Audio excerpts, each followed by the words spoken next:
পরীক্ষায় নকল করে যে কোটিপতি হওয়া যায় তা এই মুভিটা না দেখলে জানতেই পারতেন না।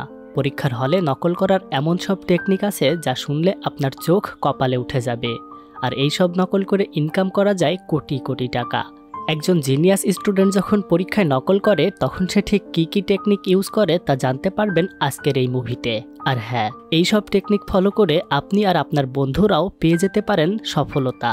আর নকল করে ধরা পড়লে কিভাবে বাঁচতে হবে তাও দেখানো হয়েছে এই মুভিতে। ঠিক এমনই স্কুলের কয়েকজন স্টুডেন্ট তাদের সবচেয়ে জিনিয়াস স্টুডেন্টকে কাজে লাগিয়ে পরীক্ষায় নকল করে, এমনকি তারা রাতারাতি পরীক্ষা দিয়ে বিদেশও চলে যেতে পারে। তো বেশি কথা না বলে ব্যাড জিনিয়াস নামের এই মুভিটি চলুন দেখতে শুরু করা যাক। মুভির শুরুতে দেখানো হয় লিড ক্যারেক্টার লিন একটা ইনভেস্টিগেশন রুমে বসে আছে, আর টেবিলের ওপরে একটা মোবাইল ফোন রাখা থাকে। একজন ইনভেস্টিগেটর লিনকে জিজ্ঞেস করে, তুমি কি STIC এক্সামে তোমার বন্ধুদের সাথে মিলে চিটিং করেছো? লিন বলে, এটা আমার ফোন না। লিন তখন ইনভেস্টিগেটরকে তার নাম, পরিচয় এবং স্কুলের নাম বলে। লিন বলে, আপনারা চাইলে স্কুলে আমার ব্যাপারে খোঁজ নিয়ে দেখতে পারেন। আমি খুবই ভালো স্টুডেন্ট। সামান্য STIC এক্সাম ক্লিয়ার করার জন্য আমার নকল করার কখনোই প্রয়োজন পড়বে না।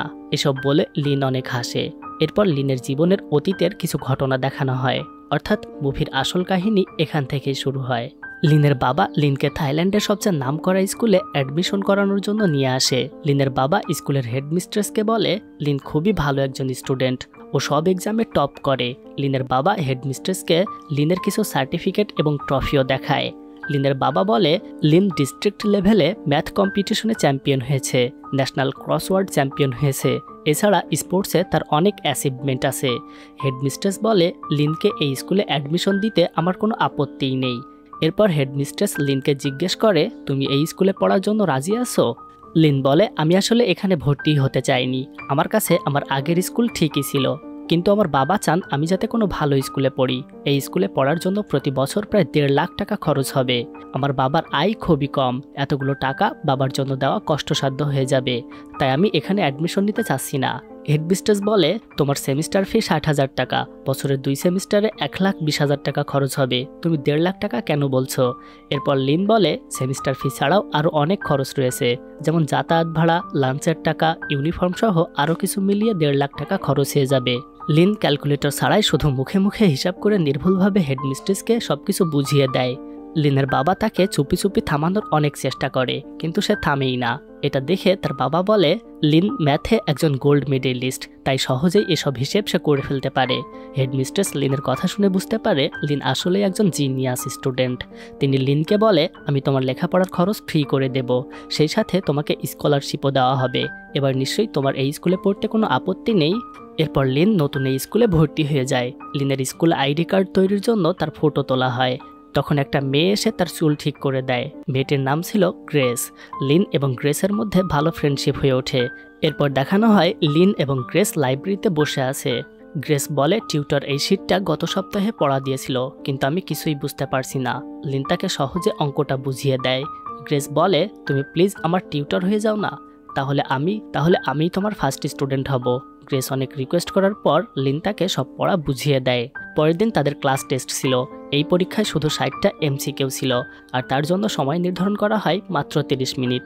লিন কোশ্চেন পেপার দেখে অবাক হয়ে যায়, কারণ লিন গ্রেসকে যে শীটের প্রশ্নটা বুঝিয়ে দিয়েছিল এখান থেকেই হুবহু প্রশ্ন ছিল, কিন্তু ক্লাসের কেউই ঠিকভাবে উত্তর লিখতে পারছিল না। তাদের টিচার বলে, আমি তোমাদের আগেই বলেছিলাম ম্যাথমেটিক্স এত সহজ সাবজেক্ট না, তারপরও তোমরা আমার কাছে পড়তে আসোনি, এখন সাফার করতে হচ্ছে। লিন গ্রেসকে বলে, এগুলো তো তোমার সেই শীটের প্রশ্ন উত্তর, তুমি সবগুলোই পারবে। কিন্তু গ্রেসও কোনো উত্তর পারছিল না। টিচার ক্লাসে কথা বলার জন্য সবার উপর চিৎকার চেঁচামেচি করতে শুরু করে। তখন লিন একটা বুদ্ধি পায়। লিন সব প্রশ্নের উত্তর আগে থেকেই জানতো, তাই তাড়াতাড়ি সে OMR শিট পূরণ করে নেয়। এরপর সে সব উত্তর একটি ইরেজারে লেখে। লিন ইরেজারটা তার জুতোর মধ্যে ঢুকিয়ে গ্রেসের দিকে ঠেলে দেয়। গ্রেস পা দিয়ে জুতোটা আটকে দেয়, কিন্তু এই শব্দ টিচারের কানে যায়। টিচার পুরো ক্লাসে রাউন্ড দেয়। গ্রেস তখন তার পায়ের একটা জুতো খুলে লিনের দিকেও ঠেলে দেয়, কিন্তু এবার জুতোটা অনেকটা সামনে চলে যায়। লিন এবং গ্রেস দুজনেই ভয় পেয়ে যায়। লিন আবারও বুদ্ধি খাটিয়ে তার পরিস্থিতি নিয়ন্ত্রণ করে ফেলে। লিন তাড়াতাড়ি কোশ্চেন পেপার নিয়ে উঠে যায়। টিচার তার দিকে তাকানোর আগেই সে জুতোটা পরে নেয়। এরপর স্যারের কাছে গিয়ে সে পেপার জমা দেয়। এই সুযোগে গ্রেস জুতোর মধ্য থেকে ইরেজারটা বের করে সব প্রশ্নের উত্তর সাথে সাথে লিখে ফেলে। এবার গ্রেসের পরীক্ষার রেজাল্ট অনেক ভালো হয়। গ্রেস ভালো গ্রেড পাওয়ায় অনেক খুশি হয়, আর এর জন্য সে লিনকে ধন্যবাদও জানায়। গ্রেস তখন লিনকে বলে, আমাদের এই সাকসেসটা সেলিব্রেট করা উচিত, তুমি কি কাল ফ্রি আছো? লিন বলে, হ্যাঁ আমি কাল ফ্রি। কোথায় সেলিব্রেট করতে চাও? তখন গ্রেস তাকে বলে, কালকে রাতে আমার বয়ফ্রেন্ড একটা পার্টি দিচ্ছে, তুমি সেখানে চলে এসো। পরের দিন লিন এবং গ্রেস একটা সুইমিং পুলে এনজয় করছিল। সেখানে তাদের সাথে গ্রেসের বয়ফ্রেন্ডও ছিল, তার নাম ছিল পেট। সে খুব ধনী ফ্যামিলির ছেলে ছিল, কিন্তু পড়ালেখায় সে খুবই খারাপ। পেট লিনকে বলে, তুমি গ্রেসকে যেভাবে সাহায্য করেছো, আমাকেও যদি সেভাবে সাহায্য করো তাহলে আমি অনেক খুশি হতাম। এটা শুনে লিন গ্রেসের ওপর কিছুটা রেগে যায়। লিন বলে, আমি তোমাকে কেন সাহায্য করব? চিটিং করতে গিয়ে যদি ধরা পড়ে যায় তাহলে আমাকে স্কুল থেকে বের করে দেওয়া হবে। পেট তখন বলে, তুমি যদি আমাকে সাহায্য করো তাহলে আমি তোমাকে পার সাবজেক্ট 3000 টাকা দেব, আর আমার সাথে এই ব্যাপারে আরও 5 জন ফ্রেন্ড আছে, সবাই তোমাকে পার সাবজেক্ট 3000 করে টাকা দেবে, মোট 13টা সাবজেক্ট। তাহলে ভেবে দেখো তুমি কতগুলো টাকা ইনকাম করতে পারবে। লিন যেহেতু ম্যাথে খুব ভালো ছিল তাই সে সাথে সাথে হিসেব করে ফেলে সে এক সেমিস্টারেই 2,34,000 টাকা পাবে। পেট আবারও বলে, স্কুলে অনেক কিছুতেই তোমার টাকা লাগবে, তখন তুমি এই টাকার ব্যবহার করতে পারবে। লিন বলে, কিন্তু আমার তো স্কলারশিপ আছে। পেট তখন হেসে বলে, স্কলারশিপে তুমি কতই বা টাকা পাবে? প্রতি বছর তোমার সব মিলিয়ে 4 লাখ টাকা খরচ হবে, তাই আমার অফারের কথা ভেবে দেখো। লিন বাড়ি ফিরে তার বাবার কাছে কিছু ডকুমেন্টস দেখতে পায়, যেখানে তার বাবা তাকে না জানিয়ে বিদেশে হায়ার স্টাডিজের জন্য স্কুলে 2 লাখ টাকা জমা দিয়েছে। লিন সব দেখে পেটকে সাহায্য করার সিদ্ধান্ত নেয়, কিন্তু কিভাবে করবে সে কিছুই বুঝতে পারে না। রাতে লিন পিয়ানো বাজাচ্ছিল, তখন তার মাথায় আরেকটা নতুন আইডিয়া আসে। পরের দিন পেট এবং তার বাকি বন্ধুদের লিন তার বাসায় ডাকে। লিন তাদের একটা পিয়ানো বাজানোর লেসন শেখায়, যেটার মাধ্যমে সবাই লিনের হাতের মুভমেন্ট দেখে বুঝতে পারবে কোন অপশন এ, কোন অপশন বি এবং কোনটা সি ও ডি এর মধ্যে কোনটা সঠিক হবে। এরপর এক্সামের দিন আসে। লিন তার পিয়ানো টেকনিক ইউজ করে সবাইকে ভালো রেজাল্ট পেতে সাহায্য করে। সবাই খুব খুশি ছিল। লিনের অ্যাকাউন্টে সেই 2,34,000 টাকা চলে আসে। লিন তার বাবার জন্য একটা দামি শার্ট কিনে আনে। লিনের বাবা জিজ্ঞেস করে, তুমি এত টাকা কোথায় পেলে? লিন বলে, আমি পিয়ানো শেখানোর ক্লাস শুরু করেছি। লিন এবং তার ফ্রেন্ডরা এই সিটিং ক্লাসের নাম দেয় ক্লাসিক্যাল পিয়ানো ক্লাস। লিনের পিয়ানো ক্লাসের স্টুডেন্ট আস্তে আস্তে বাড়তে থাকে, সেই সাথে বাড়তে থাকে তার অ্যাকাউন্টের টাকার অ্যামাউন্ট। লিনের পরীক্ষার রেজাল্টও অনেক ভালো হয়, তাই এবছরের স্কুলের স্কলারশিপ পাওয়া স্টুডেন্টদের লিস্টে লিনের নামও থাকে। সেই সাথে যুক্ত হয় আরও একটা নাম, আর সেই ছেলেটির নাম ছিল ব্যাংক। ব্যাংকও খুব ভালো স্টুডেন্ট ছিল। এরপর তাদের দুজনের একটি কম্পিটিশনে পাঠানো হয়, সেখানে তাদের স্কুল চ্যাম্পিয়নও হয়। কারণ সেই কম্পিটিশনে যখন তাদেরকে প্রশ্ন করা হয় পাইয়ের মান কত, তখন ব্যাংক সাথে সাথেই পাইয়ের মান বলে দেয়, কারণ এটা সে আগে থেকেই জানতো। তারপর তারা যখন ফিরে আসে তখন হেডমিস্ট্রেস তাদের দুজনের পারফরমেন্সে অনেক খুশি হয়। হেডমিস্ট্রেস বলে, তোমাদের দুজনের জন্য আমাদের স্কুলে সুনাম সব জায়গায় ছড়িয়ে পড়ছে, তাই আমি চিন্তা করেছি তোমাদের দুইজনকে সিঙ্গাপুর ইউনিভার্সিটির স্কলারশিপ এক্সামে পাঠাবো। কিন্তু দুঃখের বিষয় সেখানে মাত্র একজনকে সিলেক্ট করা হবে, তাই তোমরা এখন একসাথে কাজ করলেও আজকে থেকে তোমরা দুজন দুজনের প্রতিদ্বন্দ্বী। তোমাদের মধ্যে যে ভালো ফলাফল করবে আমরা তাকেই সিঙ্গাপুর স্কলারশিপের জন্য অ্যাকসেপ্ট করব। এরপর ব্যাংক ক্লাস শেষ করে বাড়ি ফেরে। ব্যাংকের পরিবারের আর্থিক অবস্থা খুব একটা ভালো ছিল না। ব্যাংকের মায়ের একটা লন্ড্রির দোকান ছিল, এই লন্ড্রির টাকা দিয়েই ব্যাংকের পড়াশোনার খরচ চালাতে হতো। ব্যাংক বাড়ি ফেরার পর তার মা বলে, ওয়াশিং মেশিনটা নষ্ট হয়ে গেছে, তাই আজ কাজ শেষ করতে অনেক রাত হয়ে গেছে। ব্যাংক তার মাকে বলে, তুমি যাও, আমি কাজ করে দিচ্ছি। ব্যাংক তার মাকে পাঠিয়ে দিয়ে নিজে সব কাপড় পরিষ্কার করতে শুরু করে। পরের দিন তাদের এক্সাম ছিল। হলে যাওয়ার আগে টং নামের একজন স্টুডেন্ট ব্যাংকের সাথে দেখা করে। টং ব্যাংকে তার পরীক্ষায় হেল্প করতে বলে। টং বলে, আমি সব পিয়ানো কোড মনে রাখতে পারি না, তুমি প্লিজ আমাকে সাহায্য করো, না হলে আমি একদমই ফেল করে যাব, আর ফেল করলে আমার বাবা আমাকে মেরে ফেলবে। ব্যাংক তখন তাকে জিজ্ঞেস করে, কিসের পিয়ানো কোড? টং তখন তার উত্তর না দিয়ে বলে, প্লিজ তুমি সব মনে রেখো না, আমি ভুলে বলে ফেলেছি, তুমি আমাকে সাহায্য করো, আমি তোমাকে এর জন্য অনেক টাকা দেব। ব্যাংক তখন তার সব কথা না শুনে সেখান থেকে চলে যায়। এরপর সবাই এক্সাম হলে পৌঁছায়, কিন্তু আজকের পরীক্ষাটা ছিল একটু ভিন্ন রকমের। কেউ যাতে কপি করতে না পারে তাই তাদের দুটো ভিন্ন সেটের প্রশ্ন দেওয়া হয়। এটা দেখে লিন এবং তার টিমের সবার মাথায় হাত উঠে যায়। অন্যদিকে ব্যাংক দেখতে পায় টং বারবার লিনকে কপি করছে। ব্যাংক তাড়াতাড়ি তার এক্সাম শেষ করে। পেপার জমা দিতে যাওয়ার সময় ব্যাংক লিনকে বলে, টং তোমাকে দেখে নকল করছে, তুমি ঢেকে লেখো। লিন তার কথা শুনে পেপার ঢেকে নেয়। ব্যাংক বাইরে যাওয়ার আগে টিচারকেও বলে যায় যে ক্লাসে অনেকে কপি করছে। টিচার বলে তুমি চিন্তা করো না, আমি দেখে নেব। ব্যাংক চলে যাওয়ার পর লিন ইশারায় তার টিমের সাথে কথা বলে। লিনের কোশ্চেন সেট এ ছিল, তাই প্রথমে যাদের এ সেট ছিল লিন তাদের পিয়ানো কোড দিয়ে অ্যান্সার বলে দেয়। যাদের সেট এ ছিল তাদের সবার লেখা শেষ হয়। এরপর তারা একসাথে খাতা জমা দিতে উঠে যায়। এই সুযোগে লিন তার পাশে থাকা টঙের খাতা বদলে নেয়। লিন লাস্ট 20 মিনিটে সব প্রশ্নের উত্তর লেখা শুরু করে। এরপর পিয়ানো কোড ইউজ করে একে একে সবার উত্তর বলে দিতে থাকে। কিন্তু সময় তখন একেবারে শেষের দিকে, সবার মধ্যেই অস্থিরতা কাজ করছিল। এর মধ্যে টিচার বলে সময় শেষ হয়ে গেছে, সবাই লেখা বন্ধ করো। টিচার এসে খাতা জমা নিতে শুরু করে, কিন্তু ততক্ষণে লিন সব প্রশ্নের উত্তর সবাইকে বলে দেয়। পরীক্ষা শেষে সবাই খুব খুশি ছিল, কারণ লিন এ যাত্রায়ও সবাইকে বাঁচিয়ে নিয়েছিল। সবাই ক্লাসের বাহিরে বসেছিল। তখন টিচার এসে লিনকে বলে তুমি খাতায় নিজের নাম লিখতে ভুলে গিয়েছো। এর মধ্যে হেডমিস্ট্রেস লিন এবং টংকে ডেকে পাঠায়, কারণ ব্যাংক পরীক্ষার হল থেকে বের হয়ে তাদের নামে কপি করার কমপ্লেন করেছিল। হেডমিস্ট্রেস লিন এবং টংয়ের খাতা আনতে বলে, কিন্তু খাতা চেক করে জানা যায় তাদের দুজনের সেট ভিন্ন ছিল। লিনের সেট এ এবং টংয়ের সেট বি ছিল, তাই তাদের মধ্যে কপি করার কোনো প্রশ্নই আসে না। হেডমিস্ট্রেস তাদের যেতে বলে, কিন্তু হঠাৎ তার চোখে পড়ে লিন এ এবং বি দুই সেটেরই অ্যান্সার দিয়েছে।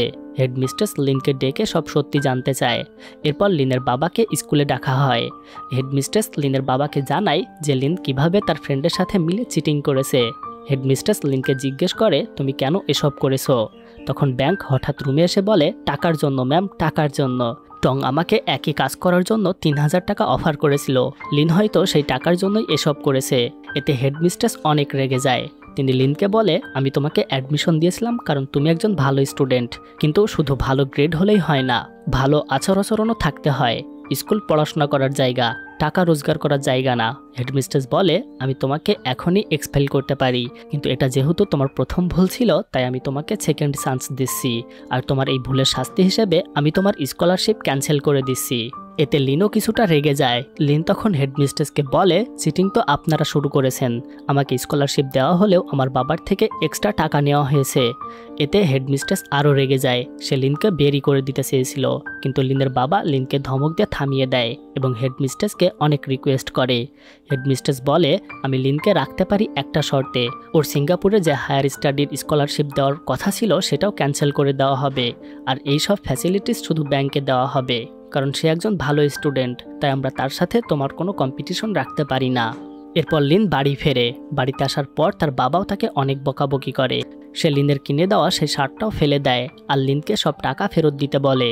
পরের দিন গ্রেস লিনের সাথে দেখা করতে আসে। লিনের মুড অনেক খারাপ ছিল। গ্রেস লিনকে চেয়ার করার অনেক চেষ্টা করে।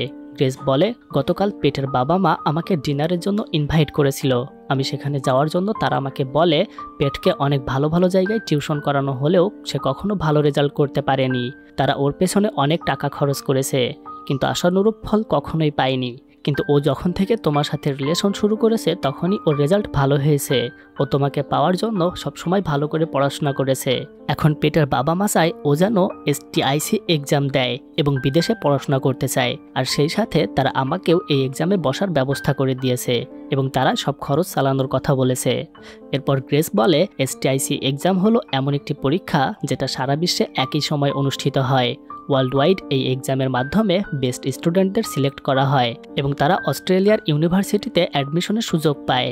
গ্রেস বলে তো স্কলারশিপ ক্যান্সেল হয়ে গেছে, তাই আমরা চাচ্ছি তুমিও এক্সামটা দাও, না হলে আমরা কিছুই লিখতে পারবো না। কিন্তু লিন সোজা নিষেধ করে দেয়, তোমাদের জন্য সিটিং করতে গিয়ে আমি আগেই অনেক ঝামেলায় পড়েছি, তাই নতুন করে এইসবে যুক্ত হতে চাই না।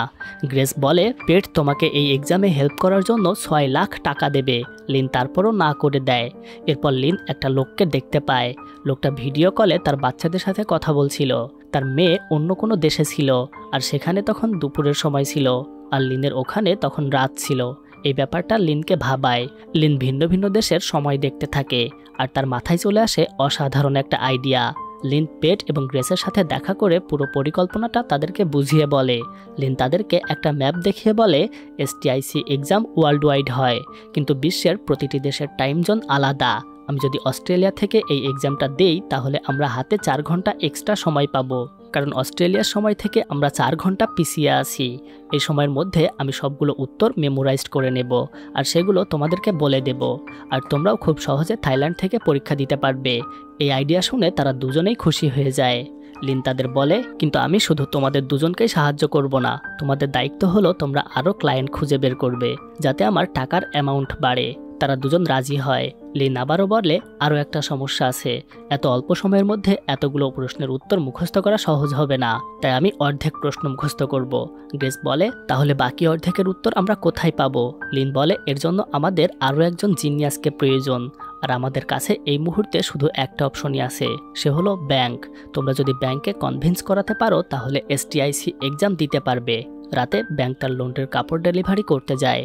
ব্যাংক তার মাকে ফোন করে বলে, কাল সকাল 8টায় তার সিঙ্গাপুরের স্কলারশিপের এক্সাম দিতে হবে। আর এর কিছুক্ষণ পরেই সেখানে একটা গাড়ি এসে দাঁড়ায়। গাড়ি থেকে কয়েকজন ছেলে নেমে এসে ব্যাংকে অনেক মারধর করে। সকালে ব্যাংকের যখন জ্ঞান ফেরে তখন সে নিজেকে একটা ময়লার স্তূপে দেখতে পায়। ব্যাংক সেখান থেকে তাড়াতাড়ি উঠে যাওয়ার চেষ্টা করে, কিন্তু ব্যাংক এতটাই আহত ছিল যে সে ঠিকভাবে উঠেই দাঁড়াতে পারছিল না, তাই তার আর স্কলারশিপ এক্সাম দেওয়াই সম্ভব হয় না। অন্যদিকে পেট প্রায় 30 জন ক্লায়েন্ট জোগাড় করে ফেলে। তাদেরকে নিয়ে একটা গ্রুপ খোলা হয়। সেই গ্রুপেই STIC এক্সামের ব্যাপারে সব আলোচনা হয়। এরপর তারা এই 30 জনকে নিয়ে একটা সেমিনার আয়োজন করে। সেই সেমিনারে পেট সম্পূর্ণ পরিকল্পনা তাদেরকে বুঝিয়ে বলে, যেগুলো লিন তাদেরকে বুঝিয়েছিল। লিন তাদেরকে বলেছিল, এক্সাম হলে শুধু পেন্সিল, ইরেজার, রেজিস্ট্রেশন কার্ড এবং পাসপোর্ট অ্যালাউ করা হবে। ফোন নিয়ে হলে ঢোকা যাবে না, তাই আমি ফোন ওয়াশরুমে রেখে যাব। পরীক্ষার সময় ব্রেক টাইমে সেখানে এসে তোমাদের সব অ্যান্সার পাঠিয়ে দেব। এরপর পেট লিনকে বলে, তুমি না হয় মুখস্থ করে নেবে, কিন্তু 30 জন ক্লায়েন্ট সবাই তোমার মতো ব্রিলিয়ান্ট না, তারা এত কম সময়ে কিভাবে প্রশ্নের উত্তর মুখস্থ করবে। লিন বলে, এটার জন্য অন্য উপায় ভেবে রেখেছি। লিন তাদের একটা 2D পেন্সিল দেয়। লিন বলে, পেন্সিলে যে বারকোড আছে আমরা সেটার ব্যবহার করব। প্রত্যেকটি পেন্সিলেই একটা করে বারকোড লাগানো থাকবে। এখানে সবচেয়ে মোটা যে দাগটা থাকবে সেটা A, এরপরে একটু চিকন একটা দাগ থাকবে সেটা B, এরপরেরটা C, আর সবচেয়ে চিকন যে দাগটা থাকবে সেটা হবে D। লিন বলে, আমি তোমাদের যে অ্যান্সার শিট পাঠাবো তোমরা খুব দ্রুত সময়ের মধ্যে সেগুলোর একটা সিল তৈরি করে সবগুলো পেন্সিলে লাগিয়ে নেবে। আর যেহেতু সব পেন্সিলেরই একই রকম বারকোড থাকে তাই এটা এক্সামিনারের চোখে পড়বে না, আর খুব সহজেই তোমরা পরীক্ষায় পাশ করে যাবে। পেট এই দুর্দান্ত আইডিয়াটা সবার সামনে এক্সপ্লেইন করে। এরপর পেট বলে, আমরা সবাই সকাল 7:30টায় এক জায়গায় দেখা করব। এরপর অ্যান্সার শিট হাতে পাওয়ার পর আমরা পেন্সিলে বারকোড লাগাবো। তারপর একসাথে এক্সাম হলে উপস্থিত হব। সবার জন্য মোটর বাইকের ব্যবস্থা করা হবে। এই প্ল্যান এক্সিকিউট করার জন্য সবাইকে 2 সপ্তাহের মধ্যে পেমেন্ট ক্লিয়ার করতে হবে, আর এই সব কিছু সিক্রেট রাখতে হবে। এই পরিকল্পনা সবার খুব পছন্দ হয়। সবাই দাঁড়িয়ে হাততালি দিতে শুরু করে। এরপর লিন তার প্ল্যান অনুযায়ী কাজ করে। লিন ব্যাংকের লন্ড্রিতে যায়। ব্যাংক লিনের কাছে সেদিনের কাজের জন্য ক্ষমা চায়। এরপর লিন বলে, আমি তোমার জন্য একটা প্রপোজাল নিয়ে এসেছি। দেখো, এখন আমরা দুইজনই লুজার, আর আমাদের আর্থিক অবস্থাও খুব একটা ভালো না।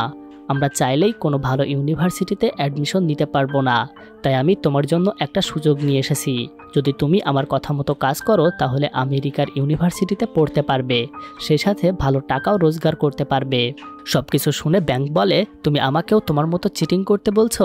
আমি এসব কখনোই করব না। লিন তাকে একটা অ্যাড্রেস দিয়ে বলে, এটা তোমার ভাগ্য পরিবর্তন করতে পারবে, তাই ভালো করে ভেবে দেখো। যদি কাজ করতে চাও তাহলে এই ঠিকানায় চলে এসো। এরপর ব্যাংক তার সিদ্ধান্ত পরিবর্তন করে আর লিনের দেওয়া ঠিকানায় যায়। ওই ঠিকানায় লিন, পেট এবং গ্রেস মিলে একটা অফিসের মতো বানিয়েছে। ব্যাংক সেখানে যাওয়ার পর তারা ব্যাংককে সবকিছু বুঝিয়ে বলে। এরপর অস্ট্রেলিয়ার ভিসার জন্য অ্যাপ্লাই করে। তারা প্রতিদিন এখানে এক একটা সেশন নিত। সেখানে কি কি কোশ্চেন আসতে পারে তা নিয়ে রিসার্চ করা হতো। কোশ্চেন মুখস্থ করার প্র্যাকটিস করা হতো। ধরা পড়লে পালানোর জন্য দৌড়ের প্র্যাকটিসও করা হতো। আর সবচেয়ে ইম্পর্ট্যান্ট সেশন ছিল ধরা পড়লে কিভাবে অভিনয় করতে হবে যাতে কেউ শাস্তি না পায়। এই স্টেশনে সবাইকে ইন্টারোগেশন করা হয়। এই ইন্টারোগেশনের সময় পেট বলে ফেলে তার লোক ব্যাংকে মারধর করেছিল যাতে ব্যাংক তার স্কলারশিপে এক্সাম না দিতে পারে। এটা শুনে ব্যাংক পেটের ওপর ঝাঁপিয়ে পড়ে তাকে মারতে শুরু করে। লিন এবং গ্রেস তাকে অনেক কষ্টে ছাড়ায়, কিন্তু ব্যাংক রেগে সেই অফিস থেকে বের হয়ে আসে। লিন ভাবে ব্যাংক না থাকলে এই পরিকল্পনা কখনোই সফল হবে না, তাই লিন দৌড়ে ব্যাংকের কাছে আসে। লিন অনেকভাবে ব্যাংককে বোঝানোর চেষ্টা করে, কিন্তু পরীক্ষায় বসতে না পারার কারণে ব্যাংক অনেক কান্না করে। আর ব্যাংক যেহেতু চলে গেছে তাই লিনের ব্যাংকের জন্য অনেক মায়া হয়, তাই সে নিজেও এই পরিকল্পনা থেকে নিজেকে সরিয়ে নেয়। গ্রেস তাকে অনেক রিকোয়েস্ট করে, কিন্তু তারা ব্যাংকে এভাবে মারার জন্য লিন নিজেরও অনেক কষ্ট হয়। কিন্তু লিন যখন বাড়ি ফিরে যাচ্ছিল তখন সে দেখতে পায় ব্যাংক ফিরে এসেছে এবং ব্যাংক সেই অফারে এখন রাজি আছে। ব্যাংক বলে, এতটা মার খাওয়া তো আমি ফ্রি ছেড়ে দিতে পারি না, অন্তত কিছু টাকা ইনকাম হোক। এরপর ফাইনালি সেই কাঙ্ক্ষিত দিনটা চলে আসে। লিন এবং ব্যাংক অস্ট্রেলিয়ায় STIC এক্সাম দেওয়ার জন্য চলে আসে। তারা দুজন সবার আগে ওয়াশরুমে এসে মোবাইল ফোন লুকিয়ে রাখে। এরপর তাদের পরীক্ষা শুরু হয়। দুজনেই অর্ধেক করে অ্যান্সার মুখস্থ করে নেয়। এরপর 10 মিনিটের ব্রেক দেওয়া হয়। তখন দুজন দৌড়ে ওয়াশরুমে চলে যায়।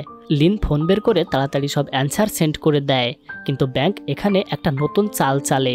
ব্যাংক তার মারের বদলা নেওয়ার জন্য মেসেজ করে বলে, আমাকে আরও এক্সট্রা 10 লাখ টাকা দিতে হবে, না হলে আমি অ্যান্সার পাঠাবো না। এই মেসেজ দেখে থাইল্যান্ডে থাকা পেট এবং গ্রেস টেনশনে পড়ে যায়। আমাদের কাছে এখন 10 লাখ টাকা নেই। গ্রেসের অ্যাকাউন্টে 4,85,000 টাকা ছিল। সে সব টাকা ব্যাংকের অ্যাকাউন্টে পাঠিয়ে দেয়। এরপর ব্যাংক তাদের অ্যান্সার পাঠায়। অ্যান্সার পাওয়ার সাথে সাথে পেট এবং গ্রেস বারকোড তৈরির কাজ করতে শুরু করে। এভাবে একে একে লিন এবং ব্যাংক সবগুলো সাবজেক্টের অ্যান্সার পাঠায়। আর এর পরের সাবজেক্টটা ছিল ম্যাথ। তারা ম্যাথের কোশ্চেন সলভ করার পর সেগুলো মুখস্থ করে ওয়াশরুমে চলে যায়। কিন্তু এবার লিন ওয়াশরুমের সামনে লম্বা লাইনে আটকে পড়ে। তার হাতে মাত্র 5 মিনিট সময় ছিল। অন্যদিকে ব্যাংক যখন ওয়াশরুমে বসে অ্যান্সারগুলো পাঠাচ্ছিল তখন সেখানে একজন সিকিউরিটি গার্ড এবং একজন এক্সামিনার চলে আসে। সিকিউরিটি গার্ড তাকে খবর দিয়েছে যে ব্যাংক বারবার ওয়াশরুমে যাচ্ছে আর অনেক সময় সেখানে কাটাচ্ছে, নিশ্চয়ই সে কোনো চিটিং করছে। এক্সামিনার বারবার দরজায় নক করছিল, এতে ব্যাংক অনেক ভয় পেয়ে যায়। এক্সামিনার বলে, তুমি দরজা না খুললে আমি কিন্তু দরজা ভেঙে ঢুকবো। ব্যাংক এরকম একটা পরিস্থিতির মধ্যেও সবগুলো অ্যান্সার পাঠায় আর ফোনের হিস্ট্রি ডিলিট করে দেয়। ব্যাংক যখন ফোন লুকাতে যাচ্ছিল তখন সেটা তার হাত থেকে পড়ে ভেঙে যায় আর সেই ভাঙা টুকরো ওয়াশরুমের বাইরে চলে যায়। এটা দেখে এক্সামিনার আবারও তাকে ডাকতে শুরু করে। ব্যাংক তখন উপায় না পেয়ে ওয়াশরুমের মধ্যে দিয়ে ফ্লাশ করে দেয়, কিন্তু ফ্লাশও কাজ করছিল না। এক্সামিনারও সাথে সাথে দরজা ভেঙে ঢুকে পড়ে। অন্যদিকে লিনেরও একই অবস্থা হয়। তার ওয়াশরুমের বাইরেও এক্সামিনার এসে নক করে। লিন সব অ্যান্সার পাঠানোর পর তার জুতার মধ্যে ফোন লুকিয়ে ফেলে। এরপর ওয়াশরুম থেকে বেরিয়ে আসে। লিন তখন দেখতে পায় এক্সামিনার ব্যাংকে জিজ্ঞাসাবাদ করছে। এটা দেখে লিন অনেক ভয় পেয়ে যায়। লিন এক্সাম রুমে এসে দেখতে পায় সেখানেও সবাইকে চেক করা হচ্ছে। লিন তাই পানি খাওয়ার বাহানা করে ফোনটা ফিল্টারের মধ্যে লুকিয়ে রাখে। এরপর পানি খেয়ে হলে আসে। এবার লিন একাই হলে ছিল, তাই ব্যাংকের অংশও এবার তার মুখস্থ করতে হয়েছিল। এটা পরীক্ষার শেষ অংশ ছিল, কিন্তু লিন ব্যাংকের টেনশনে একেবারে কনসেন্ট্রেশন করতে পারছিল না, তাই অনেকগুলো অ্যান্সারই তার মুখস্থ হচ্ছিল না। তখন হাত নাড়তে নাড়তে লিনের হঠাৎ সেই পিয়ানোর ক্লাসের কথা মনে পড়ে। এরপর লিন পিয়ানো কোড ব্যবহার করে পুরো অ্যান্সার শিট মুখস্থ করে ফেলে। অন্যদিকে থাইল্যান্ডে সবাই অ্যান্সার না পাওয়ায় প্যানিক করছিল, আর তখনই লিনের বাবাও সেখানে এসে লিনের ব্যাপারে জানতে চায়। পেট এবং গ্রেস তখন টেনশনে বলে দেয় লিন এবং ব্যাংক দুজন প্রেম করে আর তারা দুজন প্ল্যান করে ঘুরতে অস্ট্রেলিয়া গিয়েছে। এটা শুনে লিনের বাবা সেখান থেকে চলে যায়। ওদিকে লিন তার মুখে পেন্সিল ঢুকিয়ে অ্যান্সার শিটের ওপর বমি করে দেয়। লিন শরীর অসুস্থ হওয়ার বাহানা দিয়ে হল থেকে বেরিয়ে আসে। এরপর পানি খেতে এসে সেখান থেকে ফোনটা নিয়ে নেয়। তখন এক্সামিনার হলে আসে আর লিনকে না দেখতে পেরে বুঝতে পারে লিনও ব্যাংকের সাথে জড়িত। সে লিনকে খুঁজতে থাকে। লিন অনেক কষ্টে লুকিয়ে এক্সাম সেন্টার থেকে বেরিয়ে মেট্রো স্টেশনে যায়। এক্সামিনারও লিনের পিছু করছিল। লিন এত কিছুর মধ্যেও মাথা ঠান্ডা রেখে সব অ্যান্সার তাদেরকে পাঠিয়ে দেয়। লিন কোনো মেট্রো পায় না। তখন আবারও সে একটা নতুন আইডিয়া বের করে। পাশের দোকান থেকে কিছু খাবার কিনে সবগুলো একসাথে মুখের মধ্যে ঢুকায় আর তার ফোনও অন্য একজনের ব্যাগে ঢুকিয়ে দেয়। যখন এক্সামিনার লিনকে ধরে ফেলে তখন লিন বমি করে দেয়। লিন বলে, আমি অসুস্থ, তাই এভাবে তাড়াতাড়ি করে চলে যাচ্ছিলাম। তাই লিনকে ছেড়ে দেওয়া হয়, কিন্তু অ্যান্সার শিটে বমি করার কারণে লিন পাস করতে পারে না। ব্যাংকেও এক্সাম থেকে ব্যান করা হয়। অন্যদিকে অ্যান্সার পাওয়ার পর সবাই তাড়াতাড়ি বারকোড তৈরি করে। এরপর বাইক নিয়ে হলে পৌঁছে যায়। তারা সবাই খুব ভালোভাবে এক্সাম ক্লিয়ার করে। লিন দেশে ফেরার পর পেট এবং গ্রিসকে সবকিছু বলে। লিন জানতে পারে ব্যাংক এক্সামিনারকে তাদের নাম বলেনি, কিন্তু তাকে এক্সাম থেকে ব্যান করা হয়েছে, অর্থাৎ ব্যাংক আর কখনোই এই এক্সামে বসতে পারবে না। এতে লিনের মন খারাপ হয়ে যায়। লিন এয়ারপোর্টে বসেছিল, তখন তার বাবা সেখানে এসে বলে, তুমি ব্যাংককে ভালোবাসো এটা আমাকে জানাতে পারতে, কিন্তু তুমি আমাকে কিছু না বলে অস্ট্রেলিয়া কেন চলে গিয়েছিলে? যা হওয়ার হয়েছে, এখন তুমি ব্যাংকে নিয়ে এসো, আমরা একসাথে বসে ডিসকাশন করব।